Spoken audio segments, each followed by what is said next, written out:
Those who have that opinion will please say aye. To the contrary, no. The ayes have it. Therefore, we come to Government Order of the Day number 3.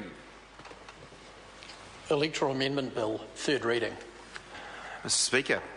I call the Honourable Minister Simon Bridges. Speaker, I move that the Electoral Amendment Bill be now read a third time.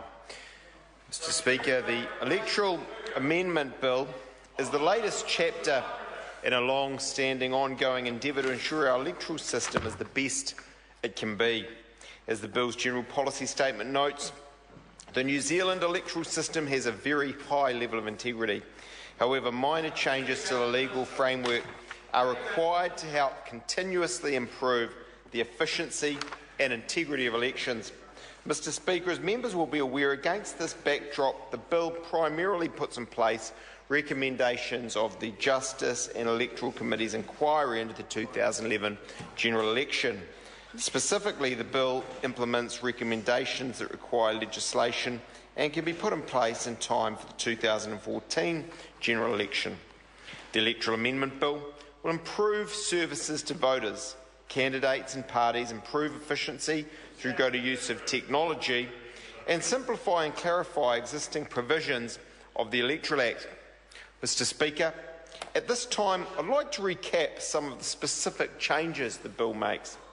The Bill provides for full online enrolment using electronic identity verification, makes loans to parties subject to similar disclosure rules as donations, and extends the time for filing party expense returns and allows bulk nomination and party list documents to be lodged by email.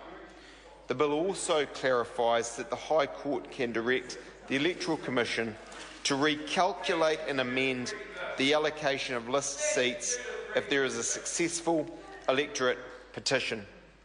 Mr. Speaker, these reforms, along with other largely technical changes contained in this bill, will not only update aspects of the Electoral Act, they will also enhance the already strong integrity of our electoral system. Mr. Speaker, I thank the Justice and Electoral Committee for its diligent consideration of the bill and for reporting back by the end of last year. I would also like to again thank those members of the public who made submissions.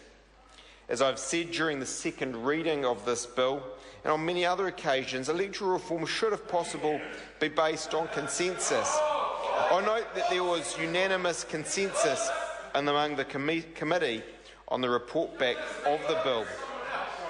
I would like to take this opportunity to note that, in addition to the positive changes contained in this bill, I also intend to amend the electoral regulations in the next few months to implement several other recommendations of the inquiry into the 2011 general election. Mr. Speaker, we are lucky to live in a nation where our electoral system has a very high level of integrity. New Zealand is a nation where we actively seek to build on the lessons learned from previous elections and where we take a multi-party approach to electoral reform. The Electoral Amendment Bill is one result of this drive for continuous incremental improvement. It will enhance the integrity of our electoral system and ensure the law remains relevant going forward. Order, Mr. Speaker. Order. Sorry to interrupt the honourable member. Can I just refer members to Speaker Stratham, 1923. Speaker's ruling 60/5, colleagues, where he says that interjections are out of order unless rare, reasonable, relevant and restrained. Call the honourable minister.